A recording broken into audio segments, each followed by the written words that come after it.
My movie is Face Off from 1997.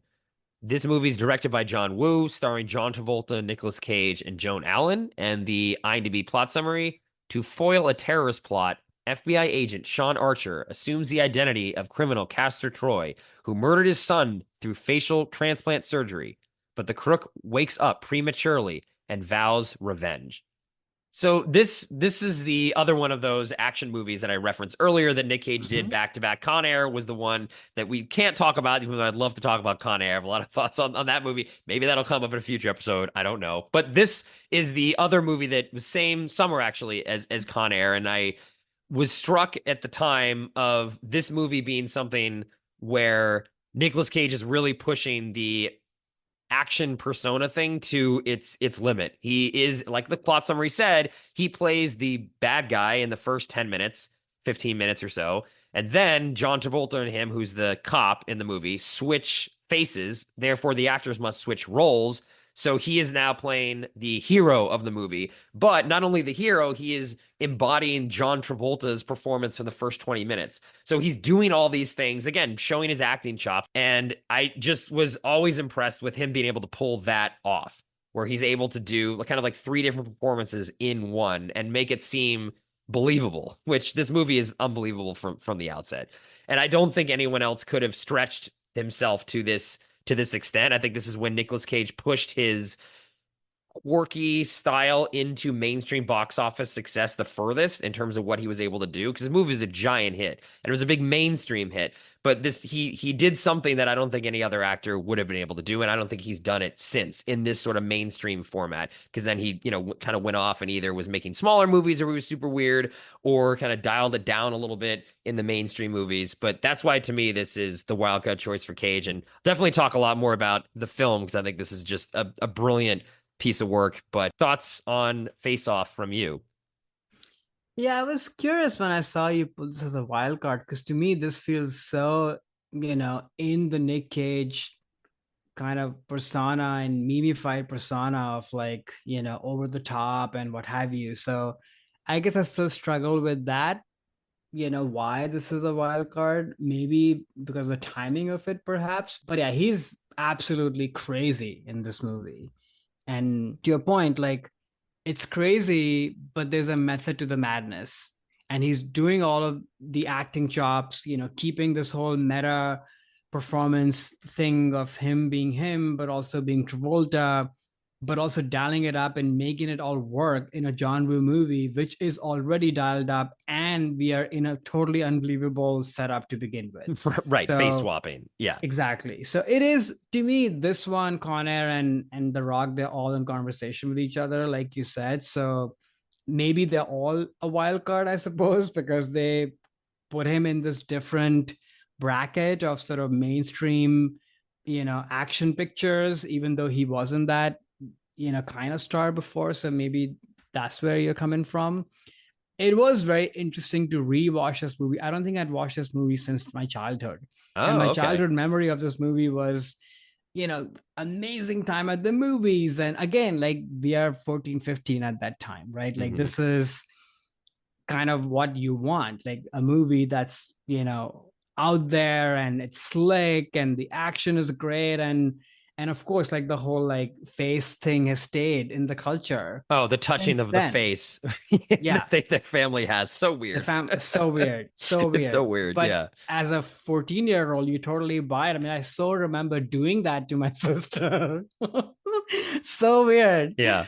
But rewatching it now, I mean, of course, the movie's propulsive and exciting and what have you, but I'd forgotten how like disturbing this movie is with all the stuff with the face. Like you really see all of that, Hmm.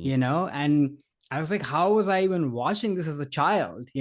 Probably shouldn't have been watching this movie. It's actually pretty gory and disturbing. And Nick Cage in the beginning, when he's his true self, as in like he's not He's the transformed or criminal, right? yeah, Yeah. he's a criminal. Like he's really out there when he's especially dressed as a priest, and the look on his face is actually all quite disturbing. I mean, of course, we're talking it's from a different era where this sort of stuff in the package of action and heightened everything is entertaining. But I don't know, watching it this time, of course, I was thoroughly entertained, but the movie felt very dark to me, actually. I had not seen it in that lens at all. To me, this was like a fun movie. That was my memory of it. And now it just felt like a really dark movie. Yeah, I think this movie, it's John Woo, and we've covered one of his films on this podcast before. He's one of my favorite directors as a kid, and his themes, I feel like, of the duality of cop and criminal and how they're the same and how they're different come to a head in this movie more than any other. Even though all of his Mm. movies essentially deal with that. There's a characters that are the same but yet different on opposite ends of the law, and the film examines them from that perspective. But this movie, because they actually swap lives, essentially, you see Nicolas Cage, the bad guy, inhabiting now this good role, and how he basically is a better husband in many ways, is a better Hmm. father in many ways. And Nicolas Cage, yeah, I don't want to say like he's a better criminal when he's or the cop character, John Travolta's character, when he's had Nicolas Cage's face. It's so confusing and hard to talk about. I know. You see him too, like finding more peace in his life and realizing that how important the family is through this surrogate father that he basically plays. Because in his Hmm. real life, he was ignoring his entire family because he was too focused on his work. So there are a lot of themes, I think, in this movie that are very I don't want to say deep, but they this movie is hitting on a lot of those themes in a lot of different parts of the film, similar to like adaptation, where there's a theme of the movie and every decision that is made kind of goes back to that one theme to kind of hit the nail on the head. And it is a lot of dark stuff. This movie does deal with a lot of, again, serious topics, especially around the daughter, that I think is unique for a movie that is sort of meant to be just like a popcorn film. There's a Right. lot more to that. And I think a lot of it is due to Nicolas Cage's performance. I mean, he has to play when he is the version of the cop undercover now with Nicolas Cage's face. That's where the melodrama of the movie is. There's a lot of very serious scenes where he is struggling with who he is, seeing the person that killed his son in the mirror, dealing with the girlfriend of the bad guy's gang, and Right. how he's actually the father of this child, and he's dealing with a lot of pathos. That's on his shoulders. Travolta gets to just have a fun time and play like the bad guy essentially for most of the movie, and he's just off there having a good time, like hamming it up. But Cage has to bear the emotional weight in this film, which again just reminds me how much of this is where he came from. He was an actor who was an actor first before this movie star, before all this weird, his weird persona that, again, I think this movie pushes that to the limit when it comes to mainstream box office. I mean, you compare it to Con Air, where he's just straight up just the normal kind of action hero with not a lot of Nick Cage-ness in there. And in The True. Rock, he is Nick Cage in this quirky role, but I think that's a little more of the role than his acting per se. Whereas this movie is both the role, the acting, and everything. And I don't think he's ever done anything like this in a mainstream film again. Like this was sort of the pinnacle for me. And I do think this movie works because of him and Travolta too. I think that the brilliant thing about the casting of this film is if this movie were cast as two movie stars that are like playing their personas, like let's imagine it was like Arnold and Sly Stallone. Arnold plays Hmm. Arnold in every movie. Sly Stallone plays Sly Stallone. So they're imitating each other's like persona.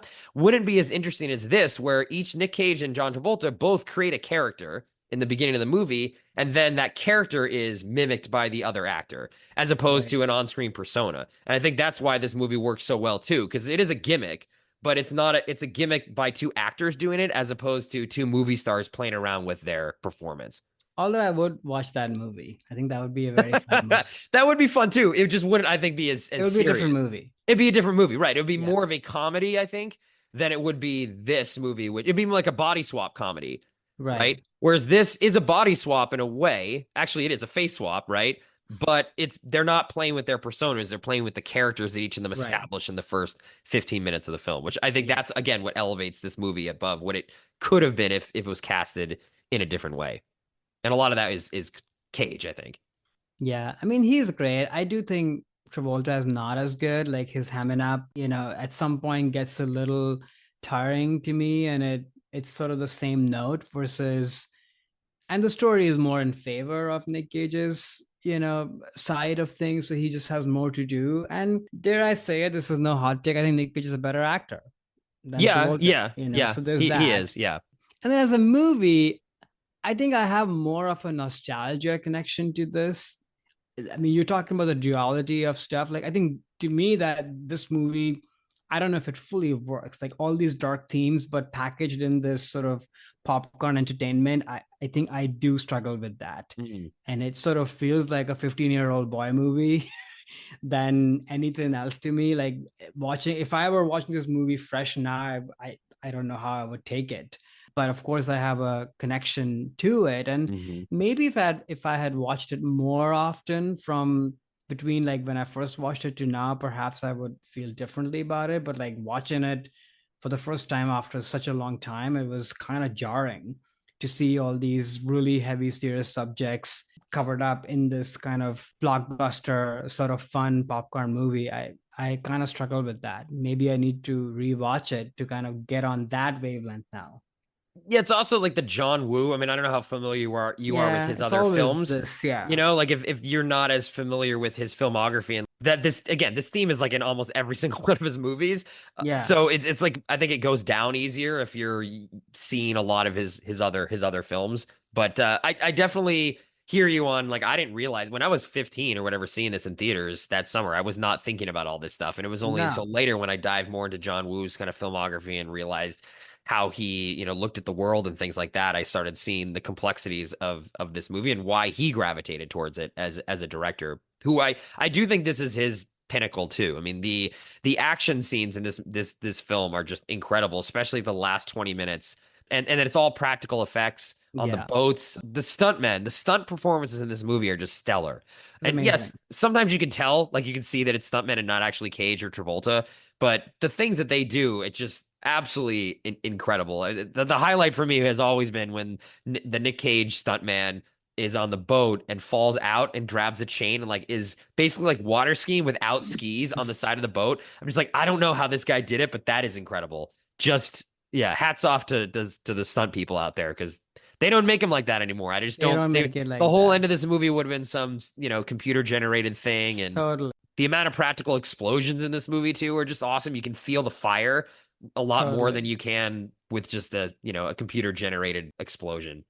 totally. I mean, you see the bigness of this movie and Hmm. the style of it and all the practical effects, and you can't take that away. And that's the stuff that instantly puts me back in that what I was saying earlier, the Yes. childhood perception of Hollywood, because it was real, it felt real. Of course, we were of at an impressionable age, but it Yes. also was real. So it's sort of like a double thing that, and when you see it again, just like the colors and the sun-kissed kind of light Yeah. in those scenes, like it all is just, yeah, it's breathtaking. You're Yeah. totally pulled into it, and you're totally right. If they made this again, this would look bad. It would look bad. It wouldn't. I think also, yes, I mean maybe I'm like they don't make them like they used to anymore.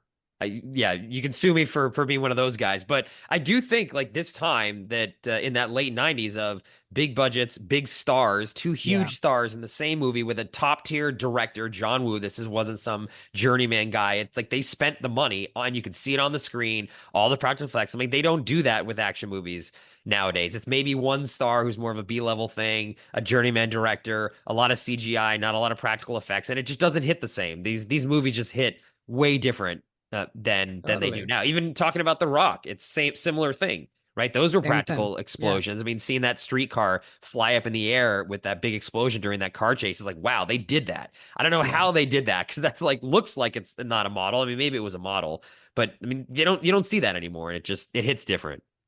it totally does. And these are big screen pictures. You feel that even when you watch it at home, you can still feel that, as opposed to whatever Netflix puts out, like an Right. action movie. You Right. can you can tell like this looks bad. Yeah. Absolutely. Absolutely. Hi there, it's Alex. If you like the review and discussion Karan and I just had, make sure you subscribe to our channel, Movies That Shaped Us, to get full episodes. Every other Wednesday, Karan and I review a new release and then discuss 6 other movies made by that film's actor or director and how they shaped us. Subscribe right now or follow our podcast on Spotify or Apple Podcasts via the link in the description below. Hope you join us for the journey.